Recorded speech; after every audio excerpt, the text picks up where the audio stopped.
Seeing a lot of people online and a lot of people in my comment section saying that they're confused by this whole Donald Trump situation.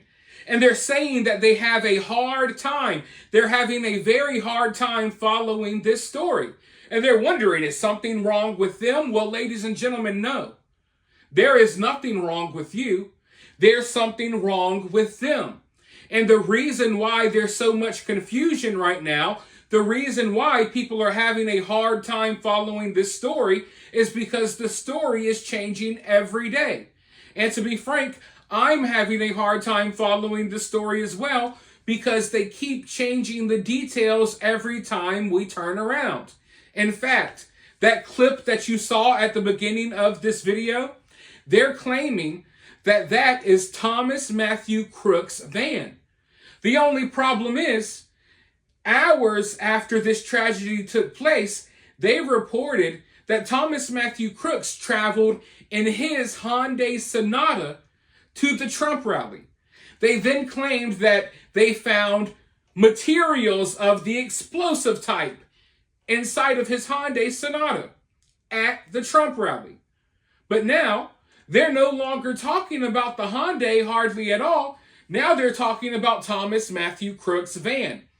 Now, you correct me if I'm wrong, but it looks like the van has Arizona license plates. So I'm just kind of confused about what's going on here because originally there was no talk of a van.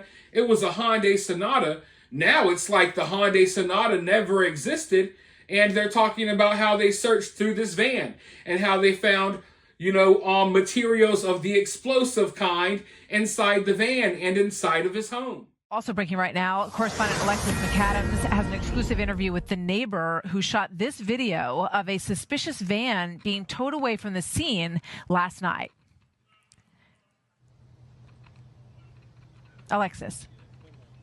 Hey, Martha. Sorry, I didn't know if you were tossing to me. I couldn't tell yet. But okay, I'm going to talk to him right now. I'm going to bring him in. This is Billy Toma, Martha, who we've been talking to. We actually met him out there at the scene yesterday. He lives right near where this all happened at that rally. And you also recorded some video. As we see now, this suspect's van was parked right in your street. And they all kind of had it closed off, Martha, because they didn't want people from the rally to park on your street. So then you knew this guy's car wasn't supposed to be there. Walk me through what you saw. So I came home a little bit before 5. Saw it parked there. Didn't really think too much of it. It was the only spot in the whole yard or the whole road that wasn't blocked off. So later on in the night, everything happened, and we got home, and we were sitting there and saw cops all lined on the street. So whenever we looked out, we walked outside and saw them opening up his vehicle and everything. When the cop opened it, everybody else jumped back and was trying to stay out of the way. Here I am worried about it blowing up or whatever's going on. So, I mean, to find out that this happens and the former president gets shot nearly right in the head, almost assassinated across the street from your house, and then to find out that the gunman's car was possibly parked right in front of your house. How many cops are we talking about that were out there surrounding this van? And was there a license plate on the back of that van? There was probably 5 to 10 cars out there, and there was an Arizona plate on the van. And there was probably 15 cops altogether, all outside of the van. And then, like I said, whenever the one opened up the door, the rest of them all jumped back trying to stay out of the way. Did the police talk to you at all? I know you were out there with your son. Were you guys worried for your safety? We weren't not worried, but yeah, we didn't talk to any cops or anything. They waved hello, but that was about it. So. Okay, well, thanks for talking to us. So that's just kind of some of the witnesses, Martha, out here. But we want to get to some of the video and some of the live pictures that are happening right now. Obviously, I could be wrong, but Thomas Matthew Crooks does not strike me as the type to have multiple vehicles. A 20-year-old not making that much money, helping out at the local nursing home. He doesn't strike me as the type to have multiple cars, yet apparently he has a Hyundai Sonata and a van. And he has all of these materials, but he's working alone.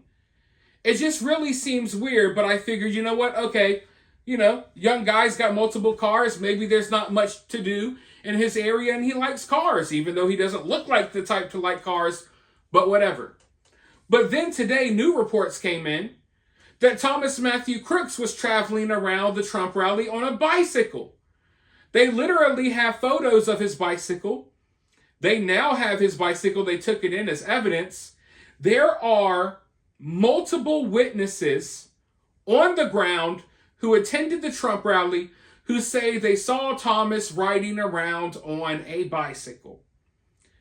So, I mean, it just keeps getting weirder because at first it was the Hyundai Sonata that we're not hearing much about anymore. Then it's the van. And now today, the people there, reports from people who were there, are that he was on a bicycle that day.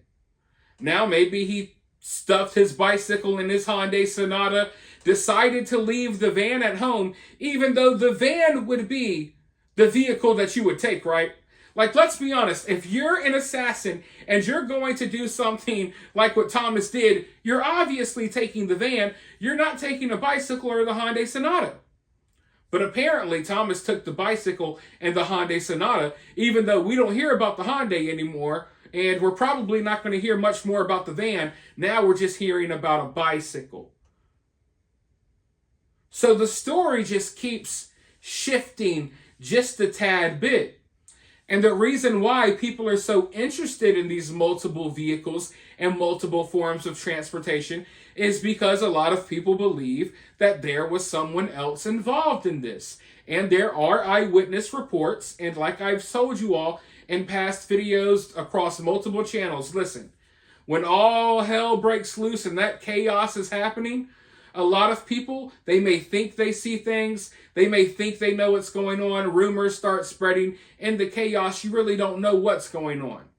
But at the end of the day, there are a lot of people who were there that claim there were multiple suspects, multiple shooters. So people are wondering, is there a possibility that there was someone there helping Thomas? Do one of these vehicles belong to them?